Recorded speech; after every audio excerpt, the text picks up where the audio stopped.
Problem 83, we're taking a look at a quadratic equation, and we want to solve that quadratic so that we can then take a look at the sums and products of those solutions. So using the quadratic formula, x is going to equal the opposite of b plus or minus the square root of b squared, and since my b value is negative 6 squared is positive 36, minus 4 times 1 times 25. That's all divided by 2 times my a value. My a value is 1, so I get that. That is going to equal 6 plus or minus the square root of 36 minus 100. That is going to be a negative 64 over 2. That is going to end up being 6 plus or minus 8i over 2. And when I simplify that, I'm going to end up getting 3 plus or minus 4i. So if those are my solutions to this, I would now want to figure out my sums and products of that.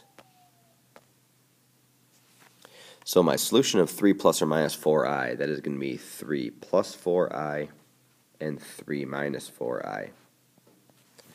For my sum, when I add these together, the 4i and negative 4i cancel out, so my sum equals 6.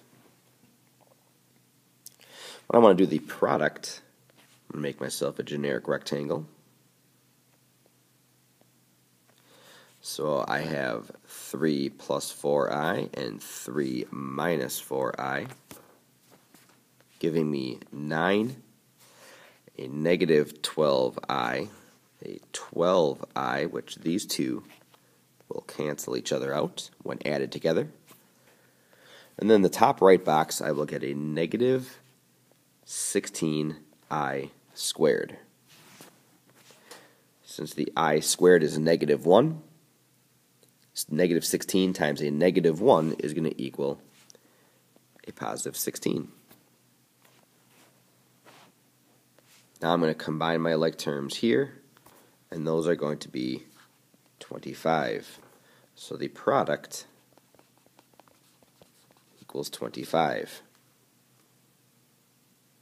Now looking at the original quadratic that I started off with, I know that my sum equals 6, the product is 25, and how does that go with my equation?